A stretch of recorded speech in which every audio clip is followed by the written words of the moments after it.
అరే సత్తికు ఏం చేస్తున్నావురా? నాకు చిన్న డౌట్ ఉంది, చెప్తావా? చెప్తాను. గూగుల్ గొప్పదా, గురువు గారు గొప్పవారా? ఒరే గురువు ఎందుకు, మనకి మన గూగుల్ ఉంది కదా, ఏఐ ఉంది కదా. గూగుల్ మనం ఏది అడిగినా సమాధానం చెప్తాది. ఒరే పిల్లలు, టీచర్ హోంవర్క్ ఇచ్చారు కదా, చేసేసారా?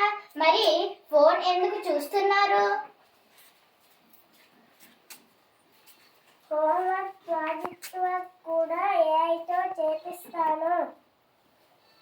అని ఏఐ చేస్తే స్కూల్కి ఎందుకు రావాలి? పిల్లలు, నేనే నన్ను ఏదైనా అడగండి, చెప్పేస్తాను. నువ్వు ఏదైనా చెప్పేస్తాను అంటున్నావు కదా, మరి మాకు వచ్చే నెల ఆగస్ట్ 3 నుంచి మాకు FA1 పరీక్షలు ఉన్నాయి. అందులో తెలుగు, ఇంగ్లీష్, మ్యాథ్స్, ఈవీఎస్ ఏ ప్రశ్నలు వస్తాయో మాకు తెలీదు. నువ్వు అది చెప్పగలవా? సారీ, ఇది నాకు తెలియదు.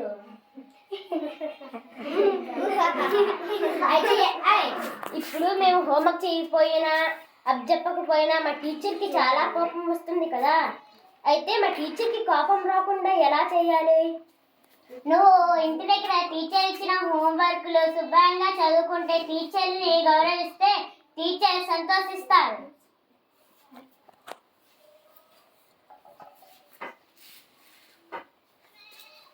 నేను వ్యాసమహర్షిని. నన్ను వేదవ్యాసుడు లేదా కృష్ణద్వైపాయనుడు అని పిలుస్తారు. భారతీయ సంస్కృతిలో అత్యంత గొప్ప ఋషులలో నేను ఒకరిని. నా తల్లిదండ్రులు పరాశరుడు మరియు సత్యవతి. నేను ఒక ద్వీపంలో జన్మించినందున ద్వైపాయనుడు అని, నల్ల రంగు కలిగి ఉండటంతో కృష్ణద్వైపాయనుడు అని నన్ను అలా పిలుస్తారు. నేను 4 వేదాలను అనగా ఋగ్వేదం, యజుర్వేదం, సామవేదం, అథర్వణ వేదంగా విభజించినందుకు వేదవ్యాసుడు అనే బిరుదు నాకు వచ్చింది. ప్రపంచ ప్రసిద్ధ మహాభారతం అనే మహాకావ్యాన్ని నేనే రచించాను. 18 పురాణాలు, బ్రహ్మ సూత్రాలు కూడా నేనే రచించాను. జ్ఞానాన్ని శిష్యులకు అందించే గురు పరంపరను బలపరిచిన వ్యాస మహర్షిని. అందుకే నా జన్మదినాన్ని వ్యాస పూర్ణిమ లేదా గురు పూర్ణిమగా భారతదేశం అంతటా భక్తి శ్రద్ధలతో జరుపుకుంటారు.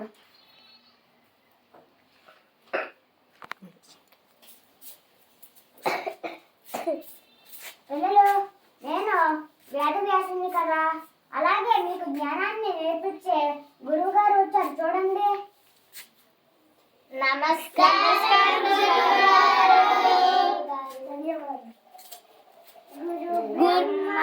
గురు విష్ణు గురుదేవో మహేశ్వర గురు సాక్షాత్ పరబ్రహ్మ తస్మై శ్రీ గురువే నమః. పిల్లలు, దేని గురించి ఈ చర్చ?